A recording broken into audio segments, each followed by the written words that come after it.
होते करदमलेले केसावरती पाणी. ओळखलं का सर मला पावसात आला कोणी.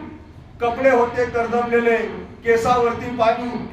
गंगा माई पाहुणी आली गेली घरट्यात राहून. गंगा माई पाहुणी आली गेली घरट्यात राहून.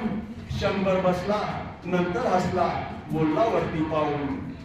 माहेर वाशिम पुरी सारखी चार भिंतीत नाचली. मोकळ्या हाती जाईल कशी बायको मात्र वाचली.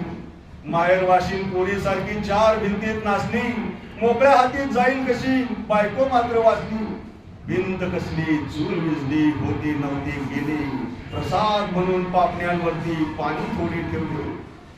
कारवाणीला घेऊन संगे सर आता लढतोय. पडकी भिंत बांधतोय चिखल गाळ काढतोय. खिशाकडे हात जातात हसत हसत उठला. पैसे नकोत सर जरा एकटेपणा वाटला. पैसे नकोत सर जरा एकटेपणा वाटला. मोडून पडला संसार तरी मोडला नाही गणा. पाठीवरती हात ठेवून फक्त लढ म्हणा. पाठीवरती हात ठेवून फक्त लढ म्हणा. मित्रांनो, ही कविता आयुष्यात किती संकटे आली तरी स्वाभिमान सोडू नये. आणि कणा म्हणजे पाठीचा कणा, धैर्य, स्वाभिमान याचा हा उद्देश असतो. म्हणून आजच्या दिवशी जो मराठी राजभाषा गौरव दिवस कुसुमाग्रज उर्फ विवा शिरवाडकर यांचा जन्मदिवस, यांना कोटी कोटी नमन, कोटी कोटी नमन. धन्यवाद, धन्यवाद, धन्यवाद.